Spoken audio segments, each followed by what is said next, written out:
Hey everybody, and welcome into Clearing the Benches. Well, if you're like most hockey fans, you love watching, reading about, hearing about hockey 24/7, 365. Times like the off season are so exciting. You get to see your team make their draft picks. You get to see what moves they make in free agency. And then after that, you start to look into your team and you're looking at your phone all the time, seeing what they're doing. And sometimes when you see something pop up, it's not the best news of all.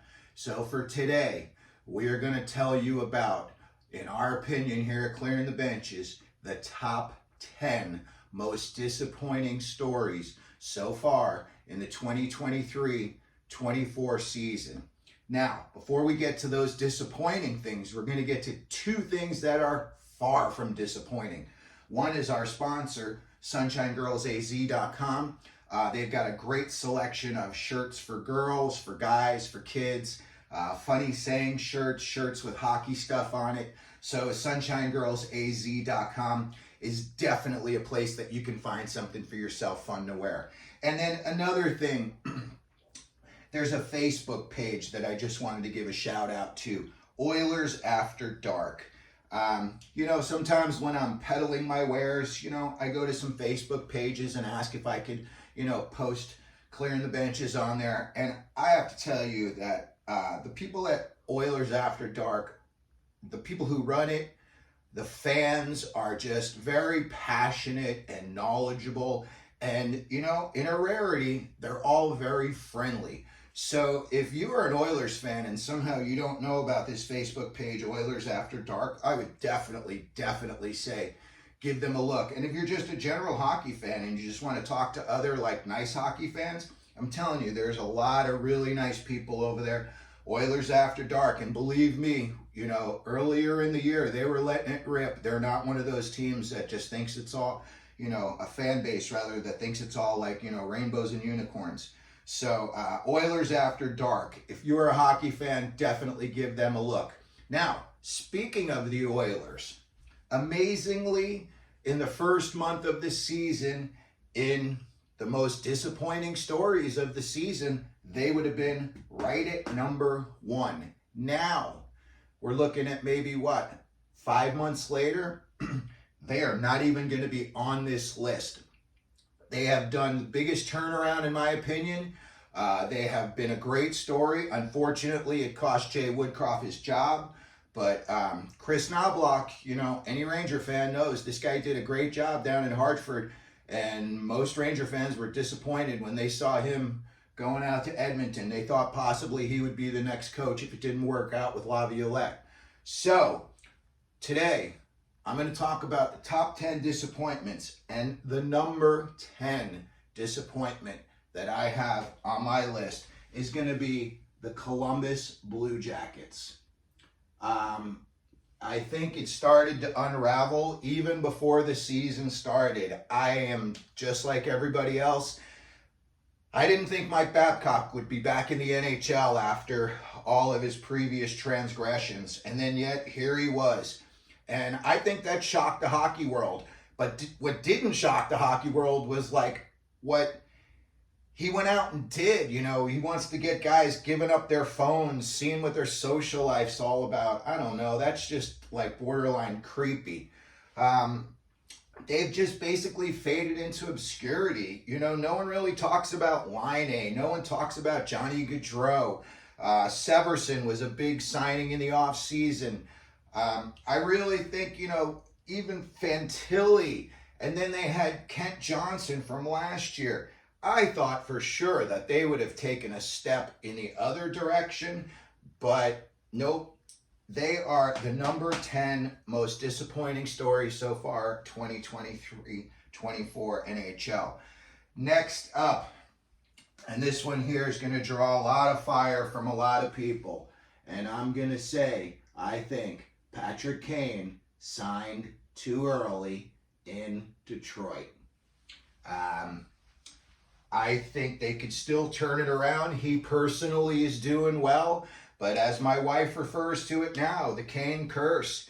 It sunk the Rangers last year. You can't just put it all on him, but believe me, that fan base was looking for a lot more out of him than what he gave them. And even though he's starting to pick it up, and I know DeBrincat scored yesterday, I don't know. I just kind of look at the Red Wings right now, and personally, I think Kane should have waited. In a previous episode, I said he should wait until today, Valentine's Day, before he even made a choice where he should sign. You get a better, clearer picture where teams are in the playoff race. It's possible Detroit doesn't even make the playoffs this year, and this Kane thing could kind of, I don't want to say turn ugly, but what if they're out of the playoff race 2 weeks from now? They go on a losing streak, they're out of the race, and Yzerman decides maybe we want to move on from Kane. So, in my opinion, this could have been a real big story for positivity, but for whatever reason, I'm saying Patrick Kane, 9th most disappointing story in the NHL this year. Going up to number 8, Pierre-Luc Dubois. I think when the Kings signed him, I don't know what he must have told Luc Robitaille and Rob Blake in whatever meetings they may have had, or meetings that they had after they signed him. I don't know what he said, but he must have said all the right things, because they backed the Brinks truck up to his house and they just poured the money on his front yard. And far, far from producing at the rate that they had hoped he would. He's got 21 points through about 50 games, 11 goals, 10 assists. But here's where it gets ugly. He is a -16. They did not bring him in to be a -16. They brought him in to be a power play specialist. They brought him in to be basically what Adrian Kempe is. And who would have thought that? I thought it would have been a little bit of a role reversal there. I thought, playing on the Kings, PLD would have upped his game significantly, but he certainly has not. He's only got 21 points. And here's the bad news for Kings fans. He's on the hook for like 8 years. So it's kind of the old bad tattoo syndrome, it's not going away anytime soon. So next up on our list of disappointments, and I am going to say this is a team that I still think could turn it around and possibly even fall off of this list in the next month before the season ends. And I'm going to say that is the Seattle Kraken. Now, like everybody else coming into the season, I thought the Kraken were going to be on a big run. Then earlier this year, Joey Decord shows up out of ASU, and he plays just as well as he did at ASU in the big leagues now for the Kraken. He wins the outdoor game. He becomes a big story. But it seems like they've had injuries. They're not really getting much scoring up there. Matty Beniers, I think he's at like 6 or 7 goals so far for the year. So that's not really working out like they had hoped for. Bjorkstrand's their leading scorer with 40 points. So I would definitely say the Seattle Kraken are on this list, and I'm going to put them at number 7. Again, if they get hot down the stretch, there's a possibility they could fall off this list completely. They could go on a winning streak. Joey Decord is a rock-solid goalie. I think he's going to be their goalie for years to come. I know Grubauer played again last night, and he played pretty well. So the Kraken could be back on track.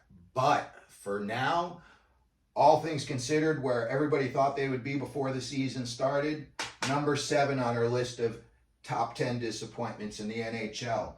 Number 6, and this is another big one that everyone thought this team was going to be right in the Stanley Cup playoff hunt, and they have not been. Injuries have really hamstrung this team. Goaltending situations just kind of been very less than mediocre. And overall, I think, this could be the end of the line for Lindy Ruff if the Devils just keep losing the games that they're losing.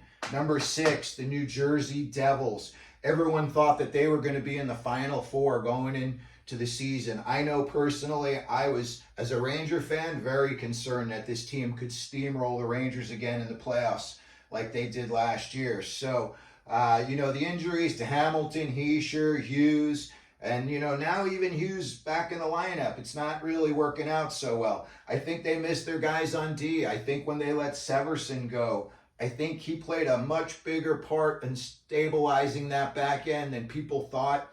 I know it's not really going so well in Columbus as a team, but, Severson's holding his own even there. So I would say, the Jersey Devils are 6th on this list. Again, they're not getting any secondary scoring off of the guys that they thought. You thought Timo Meier would be a name that you would hear all season long, and you just haven't.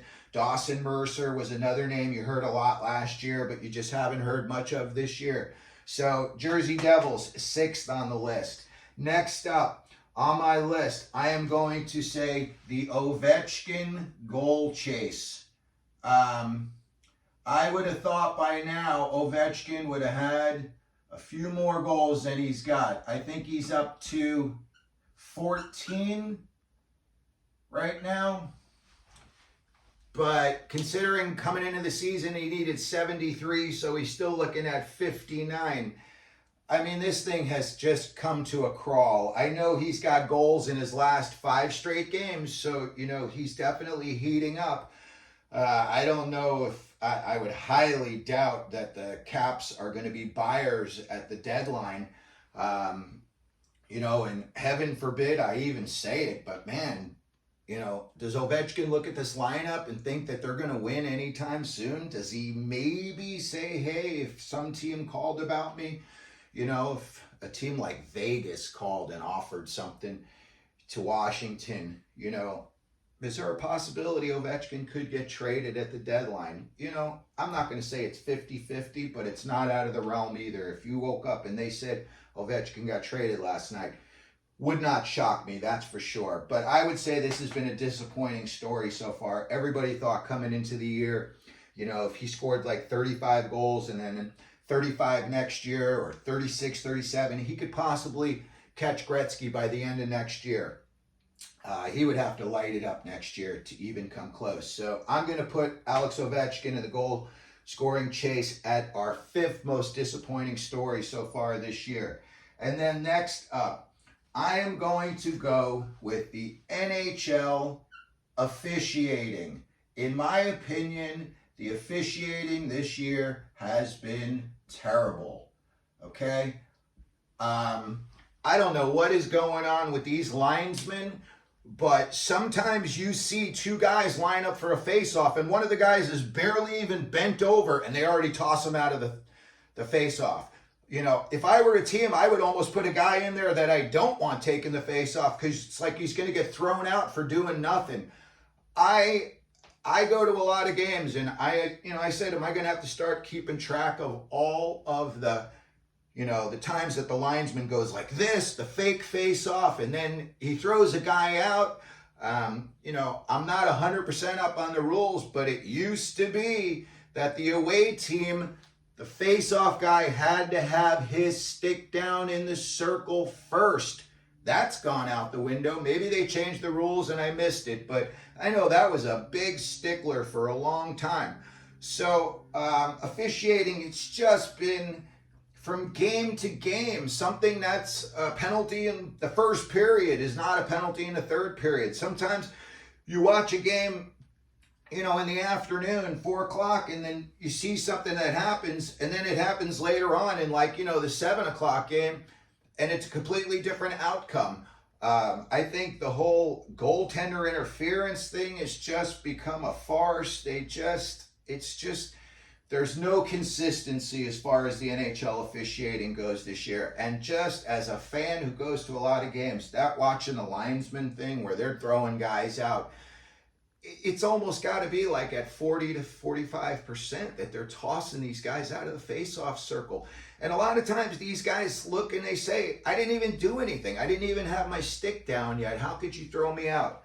So I am definitely, and this one here is going to get a circle around it because it's just kind of been glaring this year. All of these extra misconducts that they're throwing on at the end of fights and stuff, they just want the guys out of the game, so they throw an extra 10 on there and they know they don't have to deal with the guy anymore. I don't know, but in terms of just consistency that seems like there's just zero. So NHL officiating in general is going to be the number 4th most disappointing story in the NHL so far this year. And then we're going to come up to 3 teams that everybody thought was going to be in the mix, and one of them is, and 2 of them are far from it. So the number 3 team that we have on here is going to be the Buffalo Sabres. Okay? The bigger disappointment in my mind since last year is TNT. I know, he had a little bit of an injury hiccup there, but he still played in a lot of games, and I don't think he's even got 20 goals yet. And considering he had like 49 goals last year, that's a big drop-off. They gave up a surprisingly large amount of goals all season long, and you got guys, Owen Power and Dahlin on the back end, both guys number 1 overall picks.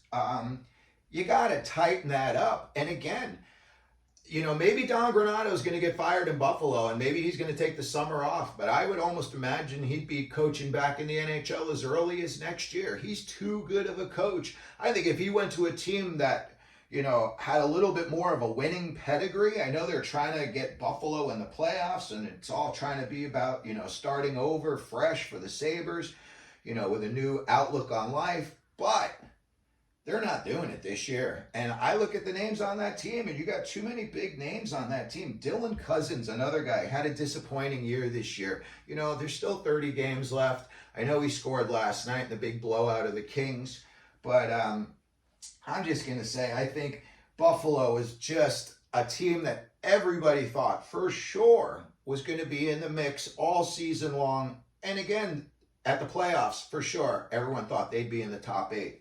And they are far from it. Devin Levi hasn't worked out.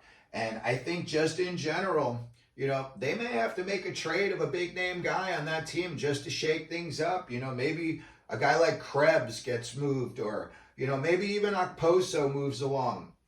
But it did not work out so far this year in Buffalo, and with 30 games left, I just don't see anything big happening coming out of there. I'm hoping that Granato keeps his job at least through the end of the season, and if they do let him go, they do it at the off-season time. Second on our most disappointing list, and this is going to be no surprise either, Ottawa. Okay? Everything that could have gone wrong for the Senators and their fan base has gone wrong this year. You look from top to bottom, it's been terrible. The GM, they had to move out the coach. You had the Dadonov trade ripple effect. Now you're going to lose a first-round pick in the next 3 years. Shane Pinto gets suspended and he misses half the season. And, you can see when Pinto comes back how much that guy means to this team. He means a lot to that team. As soon as he came back, they all of a sudden had a little bit more of a spark. And then most recently, that Ridley Gregg thing was pretty ugly. I know it's a different world. I just saw Woolman, dancing like, John Travolta out in the middle of the ice after he scored that penalty shot goal. I don't know. I don't think there's a place for that in the NHL. Maybe I'm just old school. I love seeing a guy celebrate. You can do the old sword thing with your your stick if you want. You can do a little jump up and down celebration, but that slap shot into the empty net, does it deserve a cross check to the face? No, but it definitely, in my opinion, deserved a punch in the face. So that was just another thing. I think it just kind of put an exclamation point on just a big blemish that's been the Senators' season so far. And then you look at what they've got going on moving forward. Who are they going to go on to from Jacques Martin? I'm sure he doesn't want to be there the whole time. He doesn't want to be there anymore. I'm sure he wants to go back up into a front office and sit, at a more cozy job than where he's at right now. So maybe Daniel Alfredson takes a shot at being the coach. Maybe they go back in and they find somebody that's, been in their organization and they want to bring him in. Maybe the fan base likes the guy, rallies around him a little bit. But It's going to be, a big off season. I think Chikrin could get moved this off season. Any of the guys, to me, that got moved on that team, even if it was like Brady Tkachuk, I know people are going to laugh at me, go, oh, no one's going to, not giving up Brady Tkachuk. Listen, everyone's got a price, okay? And if you offered, if the Coyotes said, hey, we'll give you Clayton, Keller, Michelli, and a first rounder, I bet that deal would get done in about 2 seconds. So, Ottawa Senators, number 2 on this season's most disappointing NHL stories. And, in my opinion, the top story as far as disappointments go this year, I'm going to say it's the Toronto Maple Leafs free agent signings that they made in the offseason. I looked at the guys when they bought them in, and I said, you got to be kidding me. And especially at some of the term and the money, well, Reeves got a little bit of term, but as far as Bertuzzi goes, huge disappointment. Domi, huge disappointment this year. And when you look at it, they're paying Reeves $1.3 million, and I think they're paying him for like 2 more years after this year. They thought he was gonna, I don't know what, walk on water. They paid Domi this year $3 million. He's got less than 10 goals, I think. If he does, it's like right around the 10-goal mark. And Bertuzzi, same thing. You paid Bertuzzi $5.5 million. You look at it, you do the math, and you go, holy cannoli. You're looking at 8.5, 9.5, almost $10 million just in these 3 guys alone. And Domi and Bertuzzi, in my opinion, are going to be off of that roster as soon as the season ends for them. Doesn't matter when it's going to be. I would say next day or, whenever, June 30th, whenever those contracts expire, they're going to be ghost. They probably, if they were smart, would try to, obviously try to move Reeves. I don't know who's taking Reeves. Maybe there's a team that wants to, pick up a little playoff toughness. I don't know. I'm pretty sure Vegas is doing all right, just how they are right now. But I could see a team that, is a little familiar with Reeves, like Vegas, if they wanted a little bit more just oomph, thickness in the playoffs. He's not going to play very many minutes, but sometimes a guy like that, having him on the bench, can be a little bit of an equalizer. Toronto Maple Leafs, again, their goaltending issues, they just, that wall, the ankle thing just seemed like it sunk them. And I didn't think that they were going to have, that much invested in him. But it seems like as soon as he went down, like the instability just kicked in. And again, I looked at, some of the guys that they have on this team, and it just seems so weird to me that you have so many different types of players on that team. You've got guys who are good defensively as forwards, You look at Matthews, last year led all NHL forwards in block shots. I'm pretty sure he's up there again this year. The guy is defensively responsible. I would have thought of a mix like him and Tavares and, Nylander and all of the guys that have scoring prowess would really just kind of tighten up, their 200-foot game.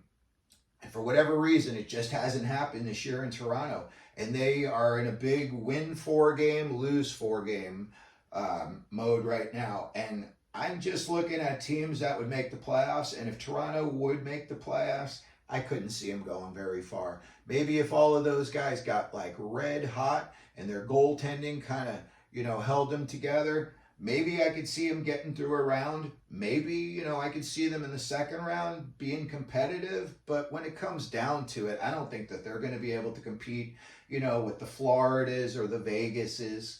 I think those teams just bring too much grit. So anyway, I know season's not over yet, and we've still got a chance for some of these teams to fall off of this list, completely turn this whole thing around. Ovechkin could score 30 goals in 30 games for all we know. But let me know what you think is your most disappointing, story of the NHL season so far. Put it down in the comments. And if you could, please hit the like and subscribe buttons. That always helps us out. And as we always do here at Clearing the Benches, let them know you're out there.